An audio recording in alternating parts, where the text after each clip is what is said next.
Hello, and welcome to another episode of our Focus. We have the beautiful Acribba Lightbourne on with us today, and we're going to be talking everything blended families. Now, we wanted to talk about this during our parenting segment, but our schedules, we had to get everything right to make sure it was the perfect time. And I'm sure it's always the perfect time to talk about this. This issue never goes away. So here we are today talking about blended families, all things blended families. This is for people who may have a bonus child, may have married they may have children and they married someone without children, all of those different varieties of families. And so Mrs. Lightbourne is all things beauty, all things ministry, all things faith. I think I should have started there. All things faith.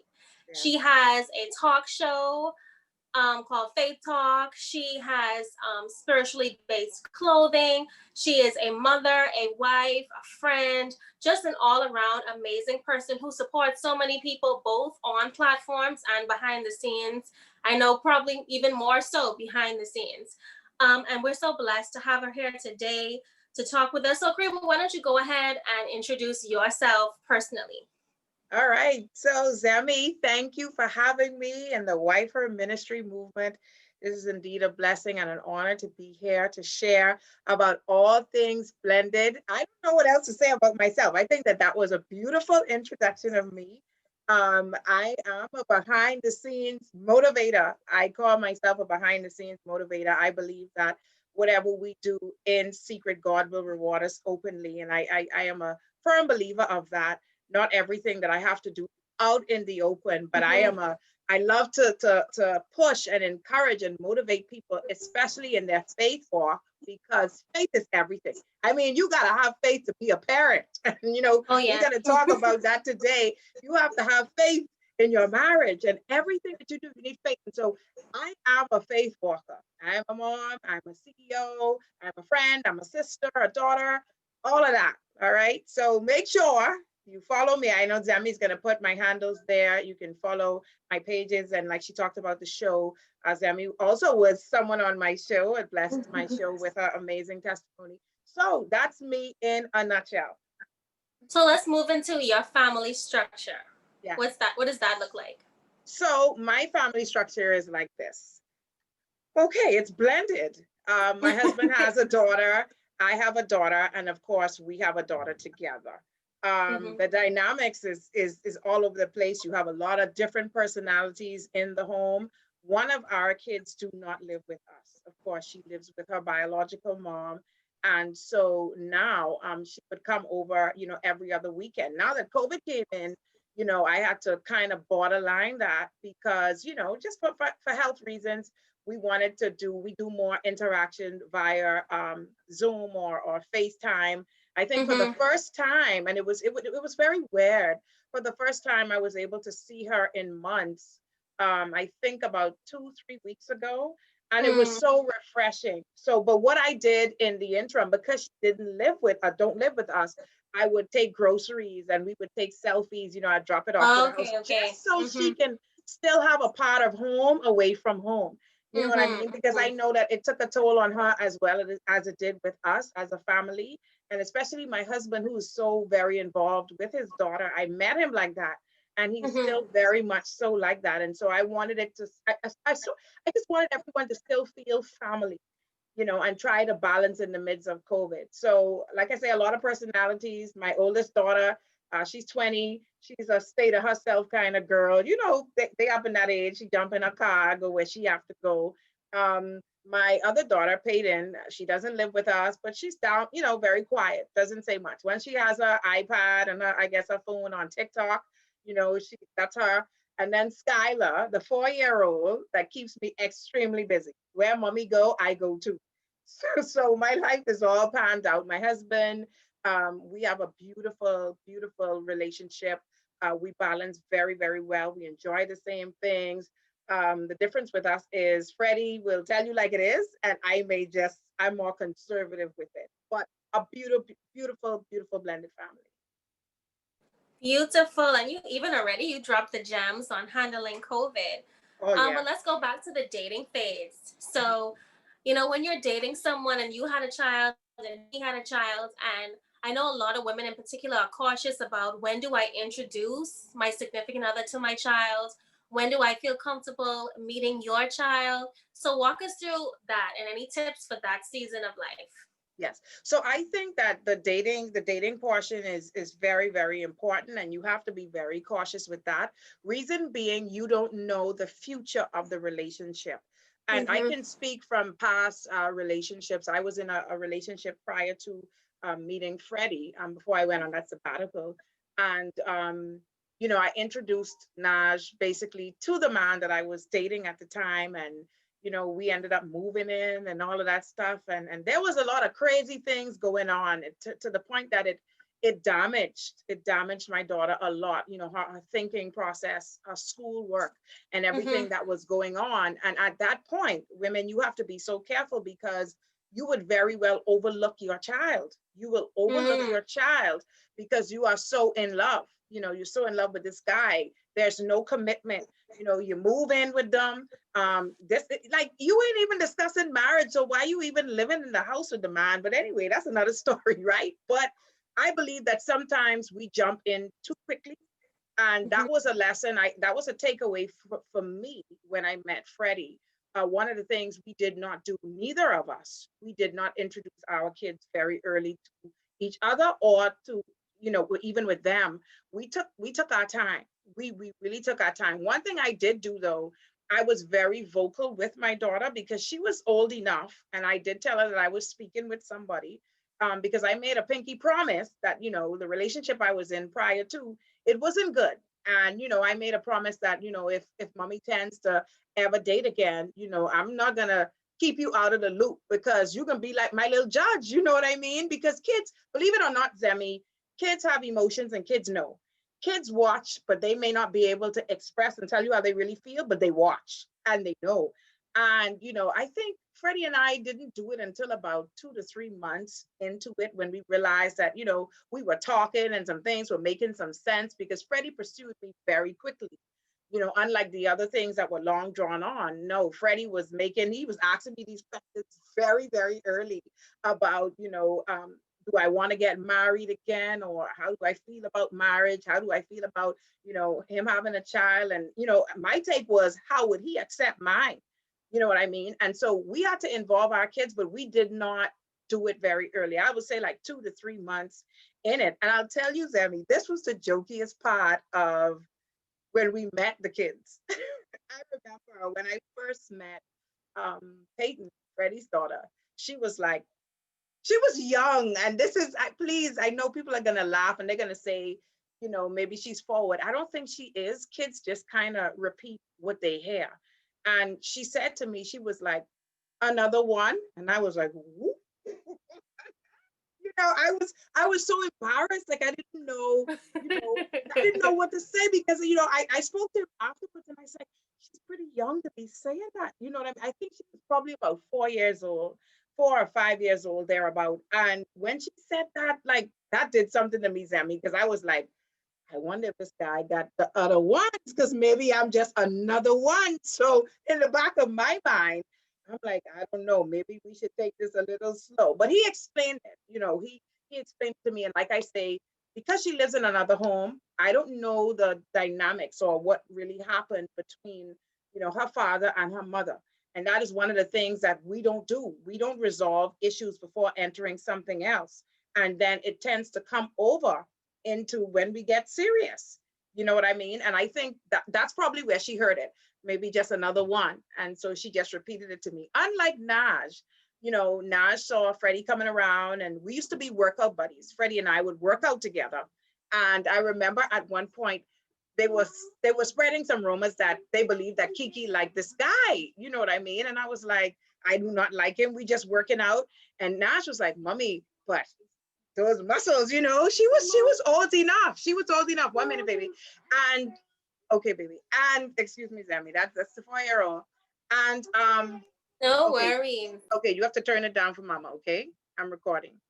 And she was like, Mommy, I really like him. And I was like, what is making you like him? She said, no, just everything about him, just like the way he's moving and all of that stuff. So I was like, okay, but I still didn't introduce them yet.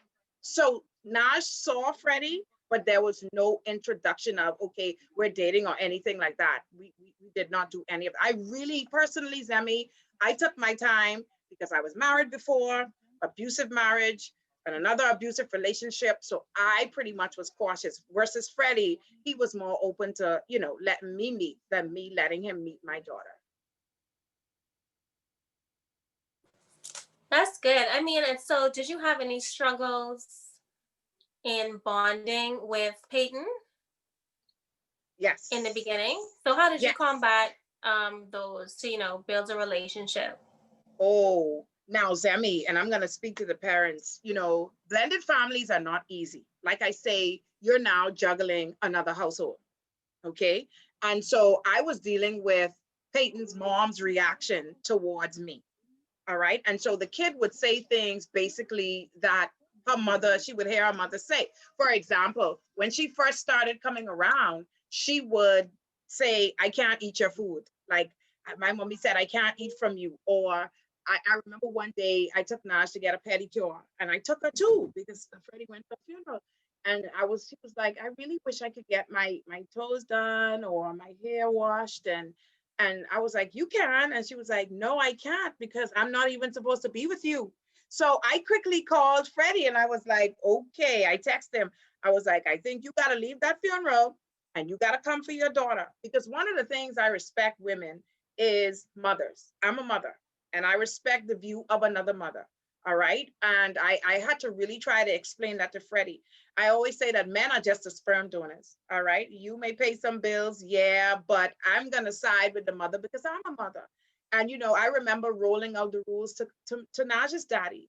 I told him, I don't want you to be bringing different women around and introducing Naj to different women and giving her that mentality that it's okay to be recycling women. So, I understood where Peyton mom was coming from. And one of the things that, I did when Peyton would come around is just continue to show love. I never made her feel as if she was different. And this was before me even having Skylar. So it was just her and Naj. If I bought Naj something, I would do the same for her. If I traveled, I would do the same for her. Just because I want her to see that it was love coming from me. And believe it or not, Zemi, kids, they grow up. They grow up. And now she is I think she's about 14, 15 years old. And she has a mind of her own. And we had a really, really deep talk last year. She came in my room and she sat down and she started to say some things to me. And she was like, do you realize that you're my mom too? And I said, I know that I am, and she threw some really tough questions towards me.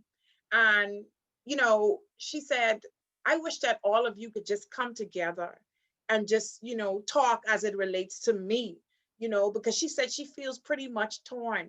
She feels torn to the point that, if her daddy says something and then her mom says another thing, what should she do? And, there's Kiki in the middle. She's just not saying anything.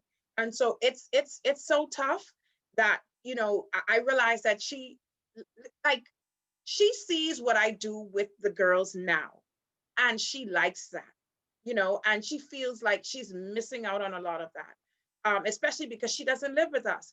And, I told her, I said, look, I'm going to make sure that I'm not going to miss no events. Well, COVID is here now, so there's nothing that I can go to. But I was missing events, Zemi. And that's one of the things I regret. I missed a lot of her recitals and I missed a lot of her award ceremonies because she's a brilliant child. I mean, she makes honor roll. She's brilliant. And, she felt some kind of way about that.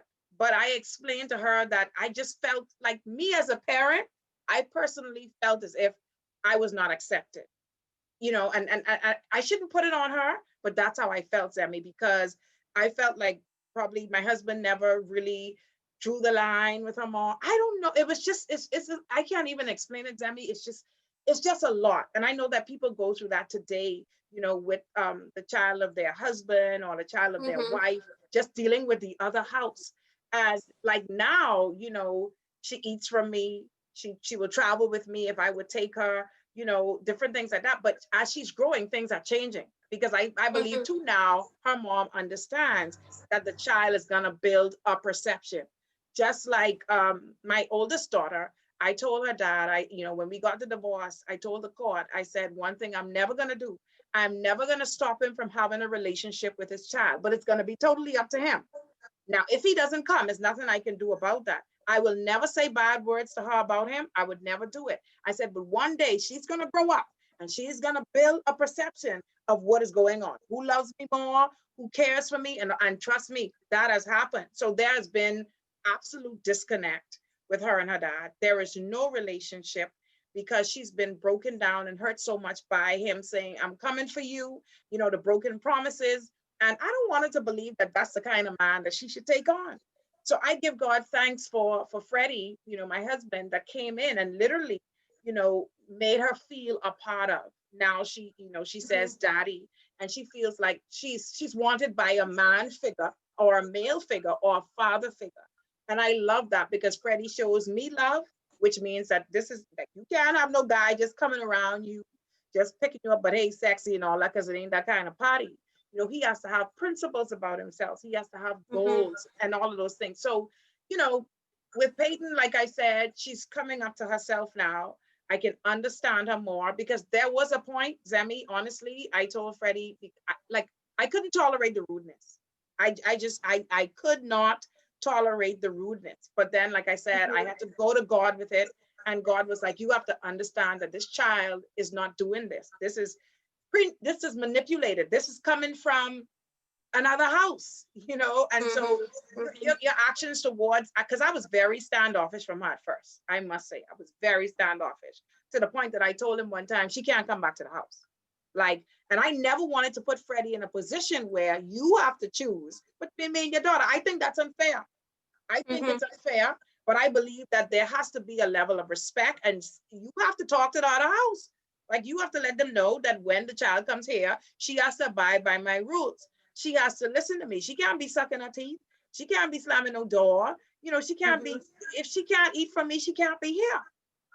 You know, basically being here is the same thing if I wanted to do something and I don't want to do anything other than serve the Lord. But I mean, if this is what it's going to be, then it doesn't make sense she come by. But like I say, that has been resolved, thank God. And we Mhm. have a beautiful, beautiful relationship. And I pray it continues to grow as she gets older, you know, as she controls more of her time, when she can drive and just come by, you know, the relationship will Yes. continue to flourish Yes. on both sides. Um, and let's talk about, like, you know, you said that before COVID, obviously, she would come over on weekends. You are CEO.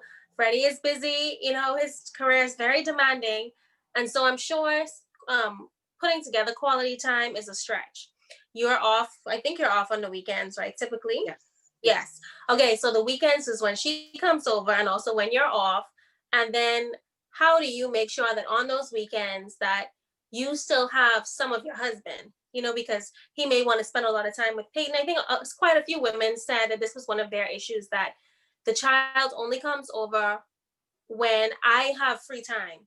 Every other time I don't have free time. And so we have this kind of split where I don't know how to spend time with my husband because his time, you know, he wants to make sure his child feels loved and feels welcomed and spent time with. So how do you navigate, you know, that kind of situation? Well, I'll tell you, Freddie just wants to know that his daughter's there. Like Mm-hmm. once he knows that she's sleeping comfortably, she's in the house, she can eat as much as she want to eat, run up and down, go in the pool. Like he just wants her to feel that love. Like there's no thing where he say, well, okay, baby, you know, I'm gonna sit downstairs. We're gonna watch a movie. Now, mind you, they do that because sometimes he may find me busy doing ministry or doing some work, and he may go down with the girls and make sure that she's a part of it as well. But like I say, the dynamics of it now is, you know, Peyton like TikTok. Okay, she would TikTok herself till she sleep, and so now even before COVID, that is how it was. Once she Just was the phone. over, Yeah. yeah, once she was over, you know, I would spend time, I would balance too and go down and bake cakes with them, or we would make tacos and like we would family nights. but very short-lived because everybody want to get on to what they doing. So really the balancing really comes with baby Skylar, because that is the person who takes most of the time. Ah, okay. See? So Well, if let's we talk want to about get that too then, yeah. right, Because so if we sometimes want people have younger ones. They have younger kids. right, Yeah. so if we want to get time, and that has been a struggle, Zemi. I mean, Mhm. it has been a struggle with our intimacy, and I'm going to be very Mhm. transparent. You know, it's been sometimes we can go and I'd be like, baby, you realize that we had no sex? Like we had actually, you ain't touch me, I ain't touch you. And you know, all Freddie says is being he's so sarcastic, he'd be like, so you wanted a baby? And I was like, hell yeah, I want a baby. But we still gotta find time to rub up on one another. So, you know, Mhm. what we do sometimes is we set the tone before he comes home. You know, he would be sending those nice little messages to me, and I would be Mhm. stroking his ego. And I would be like, I make sure I give Skylar some medicine and have her to sleep before you get home. I'll be showered up, dinner would be cooked. And so that's how we kind of juggle with her. And I love it because, you know, one of the things in a relationship that's very, very important in marriages is the intimacy. Intimacy is very important. And, Mhm. you know, as much as we love our kids, kids can somehow take away from that. And you don't want to Mhm. regret your kids. You love your kids. You love that you have them, but you have to find a balance. You have to, you know, sometimes, you know, Freddie would apologize, or we would find ourselves apologizing to each other and be like, we really been neglecting each other for real, you know. And sometimes it's not even the kids, Zemi. Sometimes it's work. Yeah. Sometimes we put, you know, other things before the needs of each other. He would find me a lot of times. I like to pray with people and talk with people. So people call, they'd be like, let's pray or let's do something. He'll find me doing that. And he'd be like, I didn't want to disturb you, you know. But I'm like, but if Mhm. you tell me shut down, I shutting down. Like I can find a way to hurry, say, God bless you, amen, and come off.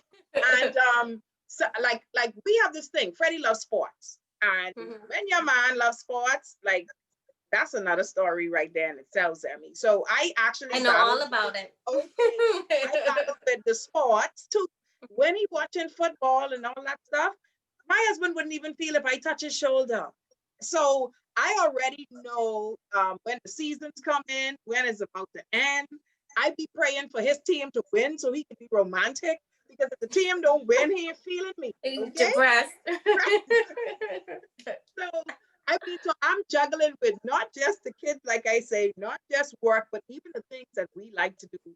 We have to try to find a balance. And so it's Mhm. about being intentional.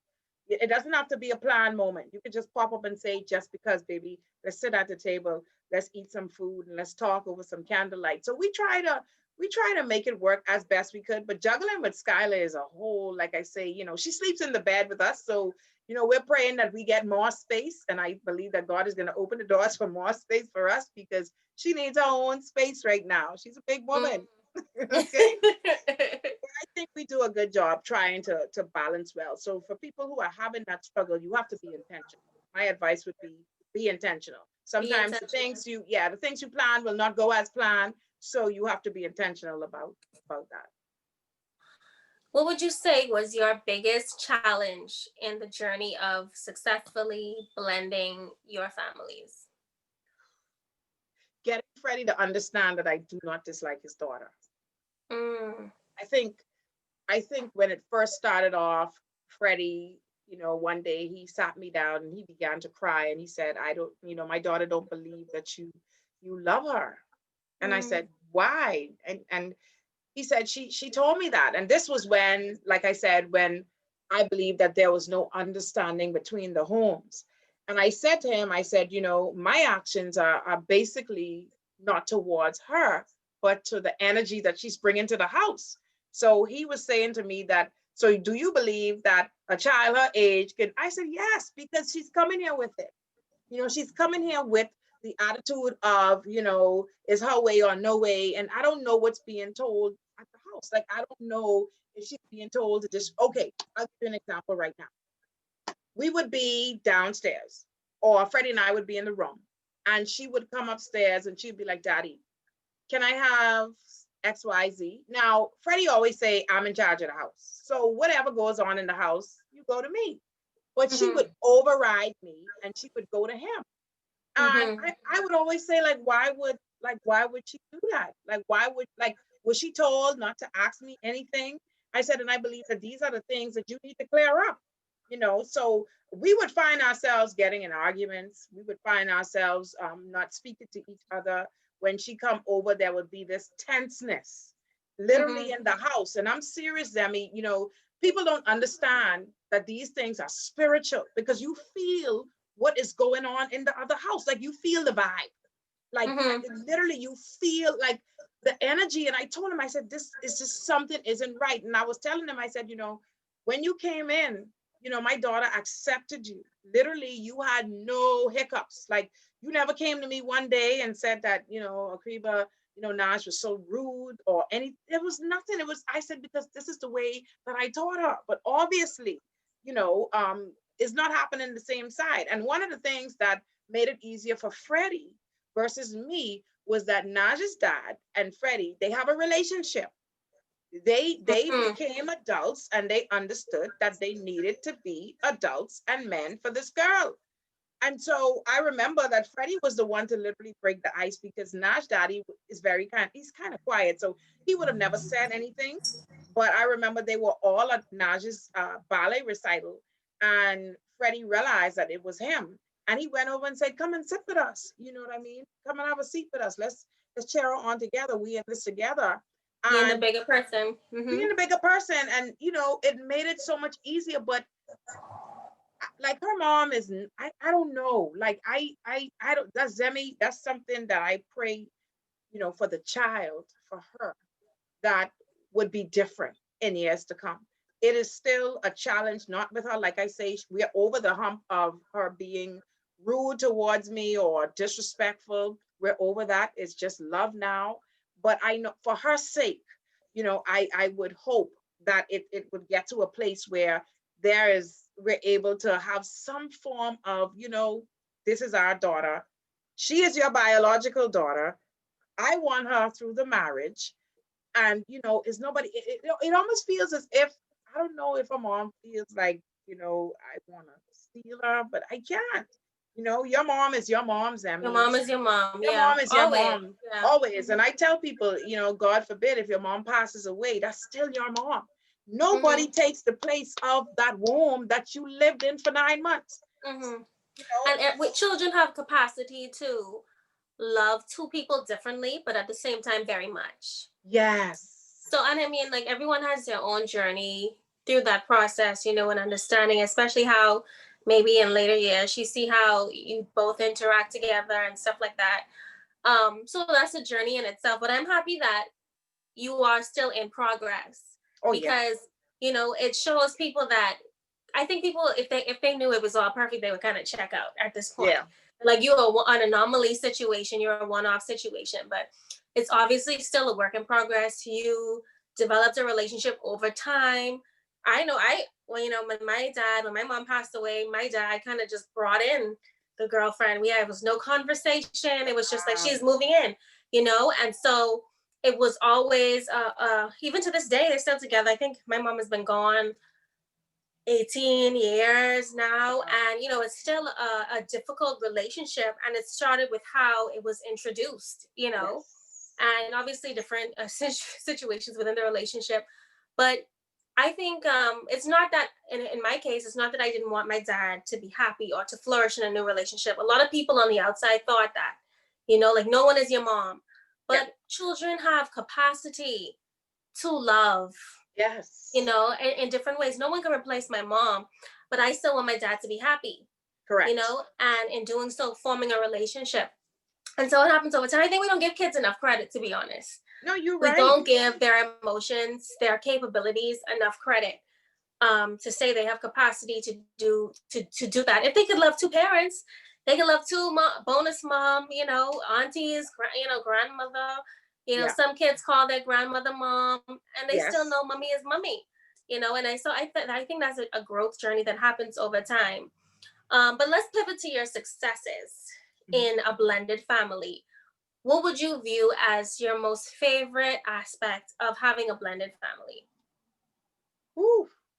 that my girls, that no, to be honest, Semi, that my girls love me. Like Mhm, they all see me as the queen of the pack. And I mean, oh my God, like you say, people have a different way of showing their love. Like, you know, Naj and Peyton, and well, Skylar's not there yet, but between Naj and Peyton, man, when I tell you, they push me to be a better me. I'm being so honest. The compliments, like I remember the last time Peyton was there, just before I traveled, she said to me, she was like, "You look so pretty," and I was like, "Thank you." And like even on and that you have to. I realized that I mastered something that I didn't even realize that I was able to do. But mhm, like I said, even through the midst of the challenges that we were having, first off, what I did was I still showed love. Like mhm, at first the love was distant because I didn't know my limit. I didn't know how far I was able to go with her. Like I said, because her mom would be like, she can't do this, she can't do that. But as we began to grow, and I realized that I was able to pour more into her, I was able to do more things. We were able to sit down and have girl talk. You know what I mean? Like they love me, like they see me as one of the girls. You know what I mean? And mhm, I mhm. think that that's important because my mom grew me and my sisters up in the way that, tell me first, I'm your first friend. And I've given both of them that avenue, that I'm your friend. You know what I mean? Mhm. Now, I don't like rudeness. No, I can tell you when you're wrong, but I'm your friend. Like the other day, I cracked a joke with Peyton too. I was like, I see you on this thing. Some little boys be texting your phone, and she's like, no. And I was like, no, it's okay. It's okay. But we have to be real with our kids because the things that our parents wouldn't have tell us back then, Sammy, you better tell the kids now. Because if Yeah. you don't tell them now, somebody else is going to tell them that. So Or you cannot, TikTok. okay, social media. So you can't believe that these heirs are going to be virgin heirs every day and all day because Mhm, now the world that we're living in, technology, like you said, social media, it's growing our kids up faster than we did. And mhm. so, I love the fact that I'm able to speak to them and they're very open with me about their feelings. That's not easy to get. Trust me, it's not easy to get because girls can kind of be sly. But I wanted to really master what my mom did with us growing up.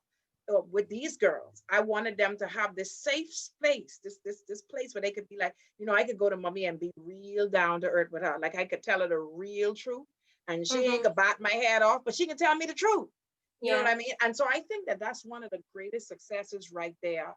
And even the fact that, I love God so much, I really, they would see me get up some nights, I would knock on the door and I would anoint them with the blood of Jesus. And, one day Peyton said to me, she said, Kiki, how come you always put the oil on us? I said, because it's a form of protection. I said, and I don't want you don't have to be here with me. But every night before you go to bed and when you arise, you give God thanks. You just don't do it when you come here. I need you to do it every day, all day. You honor God. And I think that that's very important, Zemi, introducing your Mhm. girls to To God God. Mhm. and being a godly role model to them. They don't see me like if Peyton want to do a TikTok with me, oh yeah, I jumping in that TikTok too.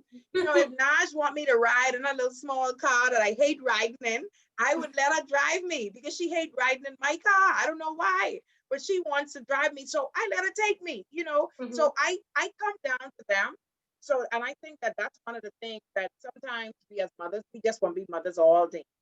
We just we just want to be mummies all day, just giving rules, and there's no outlet, there's no space. And so what the girls do is they go around your back and do little And they sneaky things. rebel. Yeah. Mhm. So I think that one of my greatest successes was really having that open door, that safe space that they could come and say, well, this is what it Trust, is. developing trust. I think, Yes. and that's like such a gift to say that I feel like they trust me. Yeah. In any relationship, trust is so fundamental. And when Yes. you have that, it does feel really good to have built that type of relationship. So I want to close with you just providing, I would say, your top 3 tips for, let's break it down. Let's say a tip for someone who's in a dating relationship Mhm. and they are considering, introducing their child to a significant other. And then your second tip would be for someone in the marriage, trying to develop not only a relationship with the child, but also the second home and navigating that relationship. So just those two tips: Okay. dating phase and then marriage. All right. So let me just rephrase that dating question. You wanted to know what tip I would give to someone. This is regarding, I guess, introducing the children to the next person and all of that. Exactly. Yeah. Okay. Okay. So for that dating thing, let's keep it real.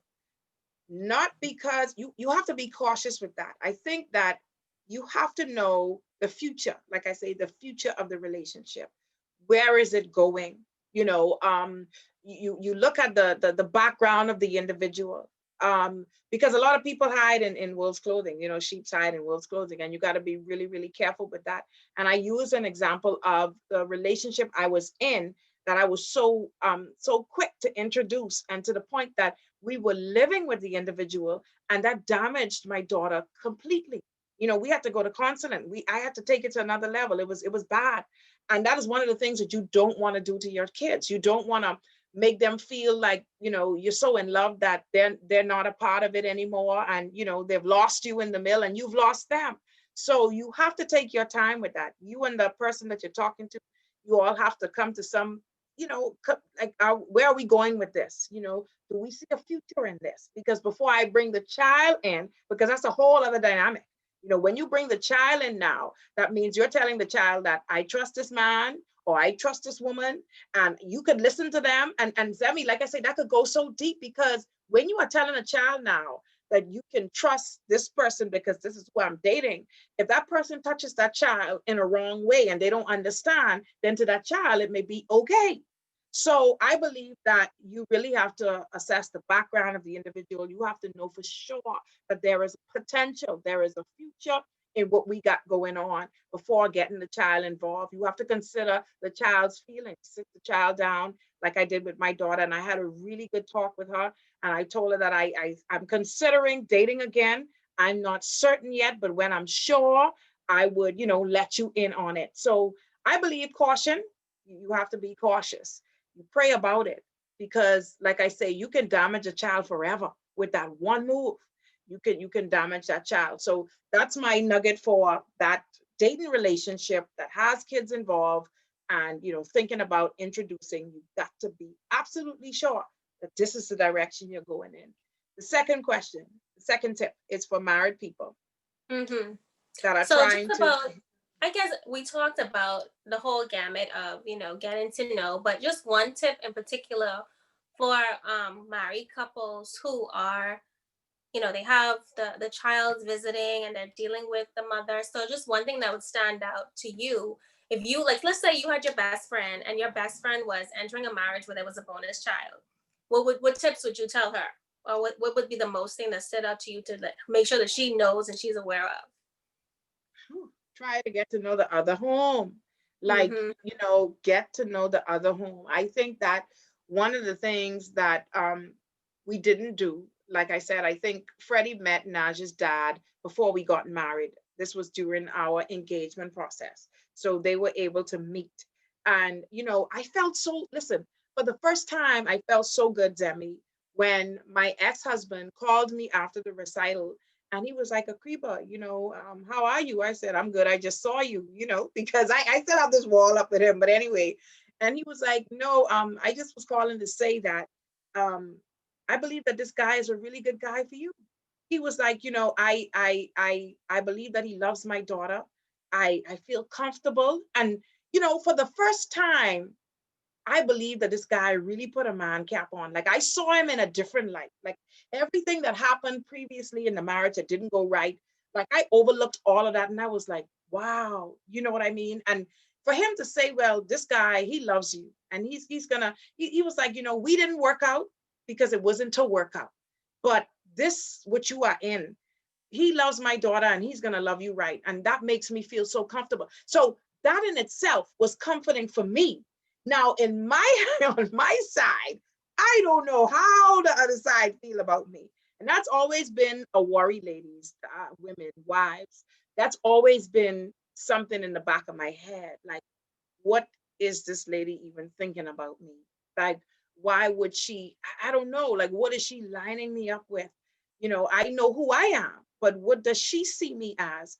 And if I could have done it all over again, one of the things that I probably would have instituted early on in was getting to know the mother, getting to know the mother so I can get to know the child, her expectations of a child, even when she comes over, rather than it being displayed through the child's personality, and so that's definitely a tip that I would try to get to know the other house. I think that is very, very important. It's been a breeze for Freddie, and it was not a Mm-hmm. breeze for me. I had to pivot all by myself with the help of Jesus Christ, Mm-hmm. because Freddie was like, what the hell? You don't need to know her. And I was like, I don't like, Freddie's calls at me. Like, if you know my husband is the real truth. Okay. And, I'm like, but consider my feelings though, because I still believe that it has something to do. I mean, I'm not going to fall out if we don't ever sit down and have coffee. But I believe that there has to be, as we on the same team. We on the same team. When the girl comes over to the house, she's in my care because you literally gone all day. So I mean, there has to be some level of. So my tip would be try to get to know, the child's parent, whether it be the father, whether it be the mother. I think that's very important. It pushes you even more. I mean, I wish Freddie could have spoken to that. He'll tell you he breezed right through this thing. He left me in the car. Well, he has one of those amazing personalities where Yes. he could get along with a rock. That's what I'm saying, So I mean, right. So I mean, he just, but like I said, I pivoted through it. It's really behind me now. The way that I felt before, I don't feel, anymore. I remember she would call the house and if she asked, I would let her speak to her daughter. It's no thing. I mean, I don't have any issues. I don't, Mm-hmm. But like I say, getting to know the other parent, it's very, very, very important because you want to set goals and you want to have those expectations of the child. What's expected? What's the no-nos for my kid? You know what I mean? Mm-hmm. You just can't Mm-hmm. send them out there and then you may not want the child wear earrings, but then the person putting earrings on your child. So I Yeah, think it's important. respect for all parties. Respect. Mm-hmm. So you should get to, My you want to my get to know. final question Mhm. would be, and I know this is off script, Okay. what would you want her to know about you? The mother. Peyton's mom. What would you want her to know about you, to know about your heart? That I love her daughter. Like Mm-hmm. I sincerely, with the love of God, I love this. I love children, Zemi. I've always loved children. I've always loved growing up. All I had was baby dolls. All was Mm-hmm. my children. And sometimes I say to myself now, that's probably why I had Nash at the age of 19 and married at 19 because of my fetish, my love for children. You know what I mean?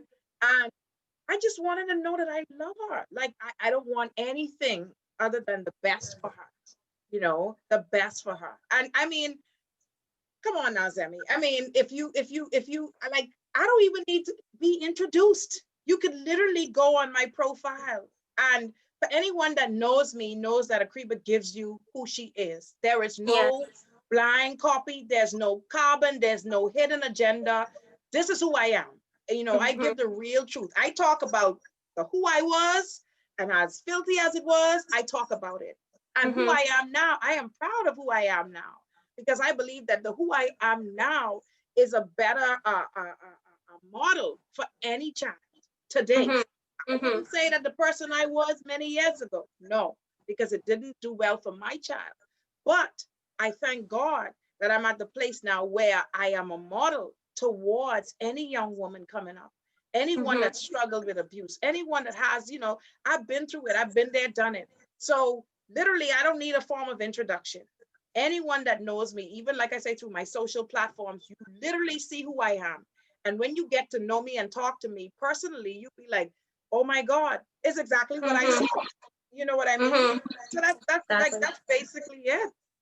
Exactly. So I pray for changes all around for all Yeah. relationships. The same Yeah. trust and love that you develop with Peyton, that will be developed. And I thank you so much for sharing so Thank you, candidly today. Stemi. Thank I know this you. is going to bless so many women who are in the trenches I pray that with it this does. situation right now. For those watching, I know we didn't touch on particular situations, which would be if the husband cheated and brought in a child into the marriage. We didn't discuss that today because that's not Acribba's story. So I wanted you to get, end to end her story, what she can give you from her experience, and know that we'll touch on those aspects in a later date. But thank you for watching, and let's just want to pray out. So, dear Heavenly Father, I thank you for this time of fellowship. I thank you for your beautiful daughter, Acribba. I thank you for a heart for you, first of all, dear God, a heart for her husband, a heart for her children, and a heart for your people. I pray that you would continue to bless and anoint her for such a time as this and for the time to come. I pray that you would bless her with long life, with health and strength to see her children, her great grandchildren, and into future generations, dear God. I pray that you would bless her children in every single way, including her bonus child, dear God. I pray that all will be well in terms of these relationships, that love will be fostered, that any wounds from the past caused from poor decisions will be healed, that the memories will be forgotten, that there will be no more impact from those things, dear God. I pray for mended relationships. I pray for the heart to be revealed, dear God. I pray that Acribba's soul and spirit and heart and love will just flow through in such a way that it will be seen, and it will be seen as untainted and true. I pray that you will continue to bless this marriage, dear God, to give them the desires of their heart, even the desires that they may not have voiced to each other, but they are on one accord with, dear God. I pray that you will start to reveal those things and that you will cause those things to come to pass. I thank you for the dreams and the visions that both Acribba and Freddie have, and even that the children would have, dear God, for what is to come. And I pray, though, God, that you will season everything with your truth. Every word that comes to him will be word that is true, dear God, that you will stop them from hearing words that are not coming from you, that you will seal their ear gates, seal their eye gates from words that are not coming from you. I pray that you bless them, that you protect them, and that you continue to allow Acribba to flourish in all things, dear God. Everything you do is well done, and we know that you are working in her life, so it is all well done. May you continue to increase her faith, and may her faith inspire generations. Amen. I receive that Amen. all in Jesus' name. In Amen, Jesus' Zemi. Thank you name. so much. Thank you. No problem. Thank you so much. Thank you. Thank you so much.